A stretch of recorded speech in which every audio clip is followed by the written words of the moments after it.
Hello everyone, कैसे आप सब। उम्मीद करता हूँ कि अच्छे होंगे। तो दोस्तों, आज की इस वीडियो में हम लोग जीव विज्ञान के बारे में पढ़ने वाले हैं, यानी बायोलॉजी के बारे में पढ़ने वाले हैं। तो दोस्तों, अगर आप इस वीडियो को पूरा वॉच करते हैं तो आप अगर किसी भी एग्ज़ाम की तैयारी कर रहे हैं, या वो यूपी बोर्ड की एग्ज़ाम की तैयारी कर रहे हैं, या कह लीजिए कि कोई वन डे एग्ज़ाम की तैयारी कर रहे हैं, वहाँ आपको 1 से 2 क्वेश्चन ज़रूर देखने को मिलेंगे। तो चलिए दोस्तों, अपनी वीडियो स्टार्ट करते हैं। तो दोस्तों चलिए, सबसे पहले तो जान लेते हैं कि ये जीव विज्ञान होता क्या है। तो देखिए दोस्तों, लिखा है बायोलॉजी यानी कि जीव विज्ञान।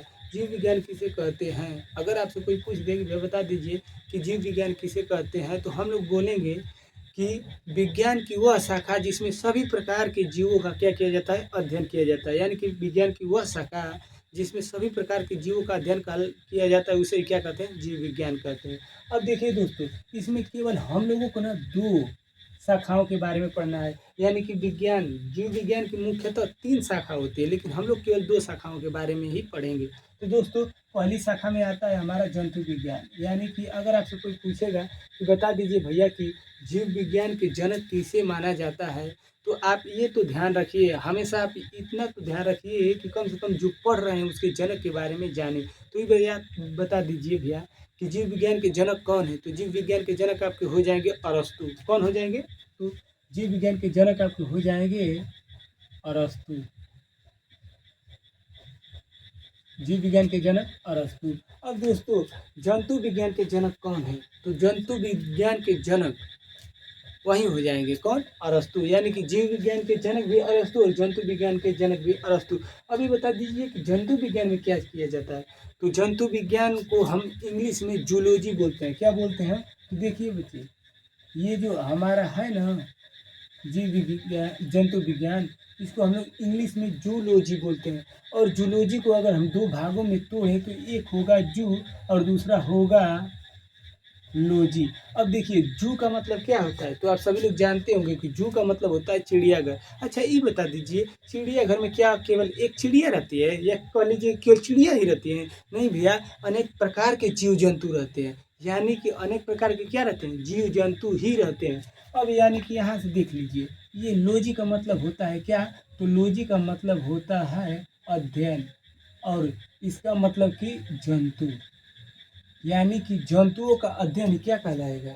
जंतुओं का अध्ययन ही जूलॉजी कहलाएगा। तो जूलॉजी में क्या करेंगे? तो जूलॉजी में जंतुओं का अध्ययन करेंगे। अब चलिए देखिए दूसरा शाखा, यानी कि दूसरी शाखा हमारी है पादप विज्ञान। पादप विज्ञान को वनस्पति विज्ञान भी कहा जाता है। क्या बोला जाता है? तो वनस्पति विज्ञान भी बोला जाता है। और इसे इंग्लिश में हम लोग बोटनी बोलते हैं। क्या बोलते हैं? तो बोटनी बोलते हैं। अब इसमें हम लोग जान लेते हैं कि आखिरकार इसमें कौन से जीव आते हैं और इसमें कौन से जीव आते हैं। तो देखिए, जो जीव जंतु एक स्थान से दूसरे स्थान आ सकते हैं या जा सकते हैं। मान लीजिए कि अगर कोई जंतु है जो एक स्थान से दूसरे स्थान आ सकता है और जा सकता है, वे सभी जंतु विज्ञान यानी कि जूलॉजी के अंतर्गत आएंगे। अब वे जीव जो केवल हिल डुल कर सकते हैं, यानी कि एक स्थान से दूसरे स्थान आएंगे और जाएंगे नहीं, बस अपने स्थान पर हिल डुल करेंगे। तो ये बताइए, पेड़ पौधे एक स्थान से दूसरा स्थान जाते हैं? नहीं ना जाते हैं, केवल हिल डुल न करते हैं। तो यानी कि पेड़ पौधों का अध्ययन क्या कहलाएगा? बोटनी कहलाएगा या पादप विज्ञान कहलाएगा। अब अगर कोई पूछेगा भैया बता दीजिए कि पादप विज्ञान के जनक कौन है, तो पादप विज्ञान के आपके जनक हो जाएंगे थियोफ्रेटस। कौन हो जाएंगे? तो इसके विज्ञान के यानी कि पादप विज्ञान के जनक हो जाएंगे थियोफ्रेटस।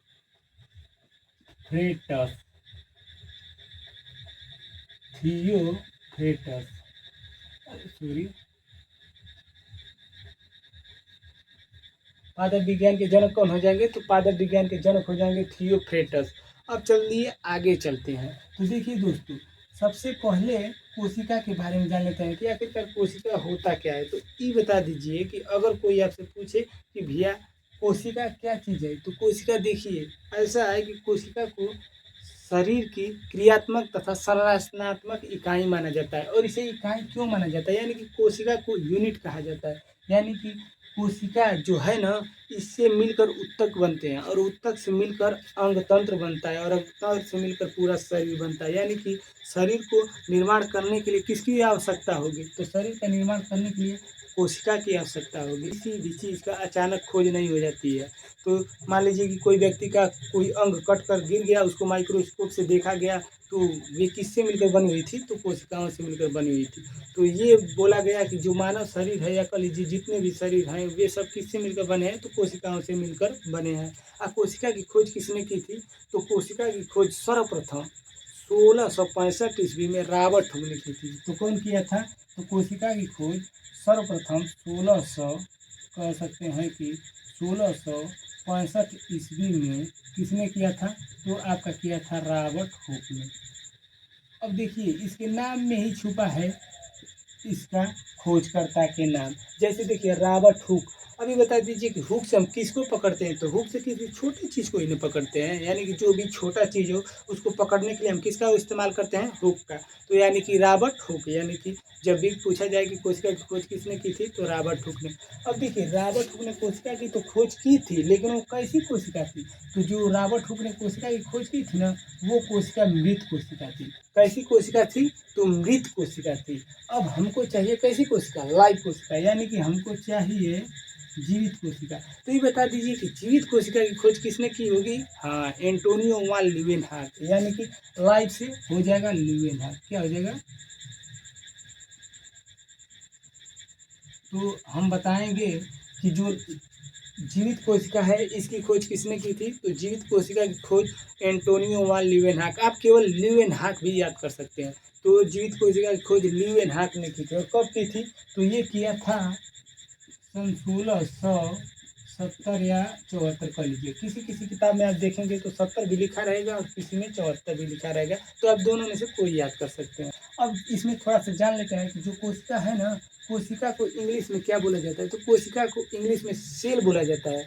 अगर कोई पूछेगा कि भैया बता दीजिए कि कोशिका के अध्ययन को क्या कहते हैं? तो कोशिका के अध्ययन को साइटोलॉजी कहते हैं। क्या कहते हैं?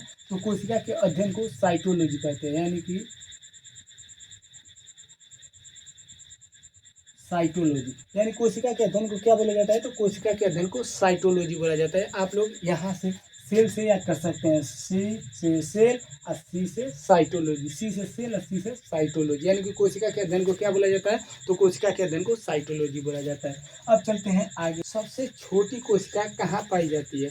तो सबसे छोटी कोशिका माइकोप्लाज्मा में पाई जाती है। और वहीं पूछेगा कि जब सबसे छोटी बोल दी है तो ये बता दीजिए कि सबसे बड़ी कोशिका किसके अंदर पाई जाएगी? तो सबसे बड़ी कोशिका शुतुरमुर्ग के अंडे में पाई जाती है।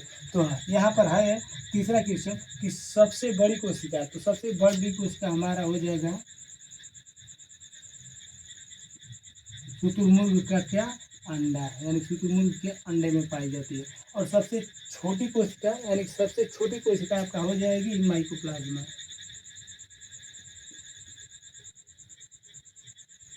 माइकोप्लाज्मा में। ठीक है, अब चलिए आगे चलते हैं। तो अगला क्वेश्चन दोस्तों हम लोगों का है 5वां नंबर का क्वेश्चन है कि मनुष्य में सबसे बड़ी कोशिका किसमें पाई जाती है? तो दोस्तों जान लीजिए कि जो मनुष्य होता है ना, उसमें सबसे बड़ी कोशिका जो स्त्री होती है ना, उसके ओवरी, यानी कि हम कह सकते हैं कि अंडाशय में पाई जाती है। अंडाशय या ओवरी में पाई जाती है। तो हम लोग बोलेंगे किसमें? अंडाशय में। यानी कि सबसे बड़ी कोशिका मनुष्य के अंडाशय में पाई जाती है, जो स्त्री होती है उसके अंडाशय में। अब बोलेगा कि बता दीजिए कि सबसे छोटी कोशिका किसमें पाई जाएगी? तो ये बता दीजिए कि जब सबसे बड़ी कोशिका स्त्री के अंडाशय में पाई जा रही है तो सबसे छोटी कोशिका मनुष्य के स्पर्म में पाई जाएगी। यानी कि हम कह सकते हैं कि मनुष्य के शुक्राणु में पाई जाएगी। किसमें पाई जाएगी? तो शुक्राणु में। मनुष्य के शुक्राणु में। मनुष्य के शुक्राणु में पाई जाएगी। ठीक है, चलिए आगे चलते हैं। और 7 नंबर का क्वेश्चन है कि सबसे तेज कोशिका विभाजन कहाँ होता है? अगर मान लीजिए कि वह कौन सा अंग है जहाँ पर अगर चोट लग जाएगी तो वहाँ की कोशिका जल्दी से विभाजन कर देगी, यानी कि जल्दी जल्दी नई कोशिका का निर्माण कर देंगी। तो हमारे जो पेट के अंदर लीवर है ना, लीवर अगर उसमें चोट लग जाएगी तो इतना जान लीजिए कि लीवर में चोट लग जाएगी तो वहाँ की कोशिकाएं जल्दी से विभाजन कर देगी, यानी कि जल्दी से नई नई कोशिकाओं का निर्माण कर देगी और वहाँ का घाव जल्दी भर जाएगा। तो यानी कि किसमें हो जाएगा? तो ये हो जाएगा आपका सबसे तेज कोशिका विभाजन किसमें हो जाएगा? तो ये आपका हो जाएगा लीवर में। कहाँ पर हो जाएगा? तो लीवर में हो जाएगा। अगला क्वेश्चन है दोस्तों 7 नंबर का क्वेश्चन की विभाजन रहित, यानी कि विभाजन रहित का मतलब यहाँ पर कहने का मतलब ये है ना कि हमारा मानव शरीर का वह कौन सा अंग है जहाँ पर कोशिका विभाजन नहीं होता है।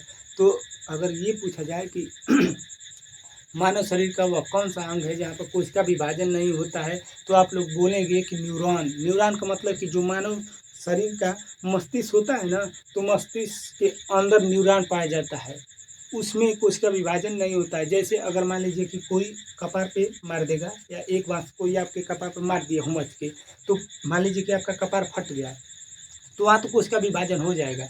अगर मान लीजिए कि और चबक के मार दिया, फटा ही फटा, उसके अंदर मेनिंजाइट नामक हड्डी पाई जाती है, अगर वो फट गई तो भी मान लीजिए कि हो जाएगा। लेकिन मेनिंजाइट के अंदर अगर चला गया और वो चला गया आपका न्यूरॉन में, अगर न्यूरॉन फट गया, या कह लीजिए कि न्यूरॉन में, या कह लीजिए कि मस्तिष्क में जाकर चोट लग गई, तो समझ लीजिए कि वहाँ पर कोशिका विभाजन नहीं होगा। तो दोस्तों बस यहीं तक। अब आगे वीडियो में इससे आगे पढ़ेंगे। अगर दोस्तों वीडियो अच्छी लगी हो तो लाइक, शेयर एंड सब्सक्राइब कर सकते हैं। धन्यवाद।